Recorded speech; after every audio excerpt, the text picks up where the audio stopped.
दोस्त अगर दुश्मन का साथी हो तो वो भी दुश्मन से कम नहीं होता। पाकिस्तान के साथ तुर्की ने जो यारी दिखाई है उसका खामियाजा तुर्की दशकों तक नहीं भूल पाएगा। भारत ने पाकिस्तान को उसकी नापाक हरकतों का सबक तो सिखा दिया, लेकिन अब बारी तुर्की की है। भारत अब ट्रेड स्ट्राइक से तुर्की को सबक सिखाएगा।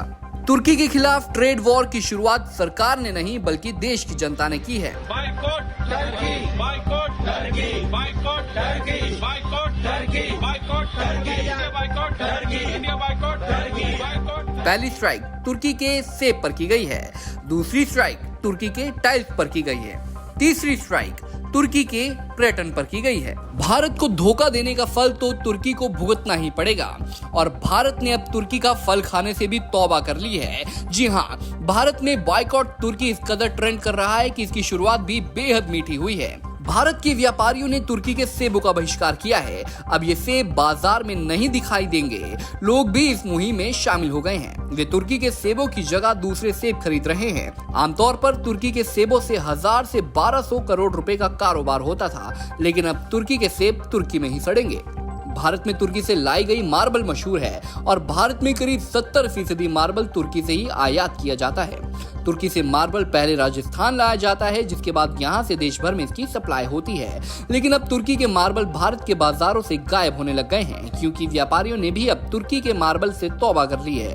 अब तुर्की को ये समझ आ रहा होगा कि पाकिस्तान की मदद करना उसके लिए कितना भारी पड़ सकता है।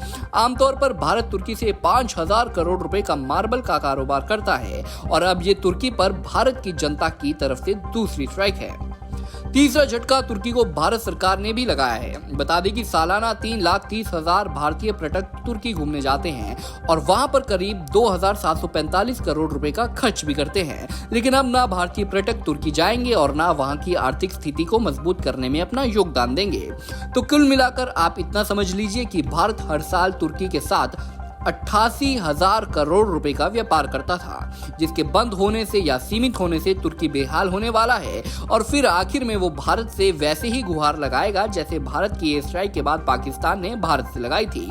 वैसे बाइकॉट तुर्की पर आपकी क्या राय है, कमेंट बॉक्स में लिखकर बताएं। Bureau report, Punjab Kesari TV. हमसे जुड़े रहने के लिए हमारे YouTube चैनल को सब्सक्राइब करें और नई वीडियो की नोटिफिकेशन के लिए बेल आइकॉन को दबाएं। अगर आप ये वीडियो Facebook पर देख रहे हैं तो लाइक जरूर करें और ज्यादा से ज्यादा शेयर करें। धन्यवाद।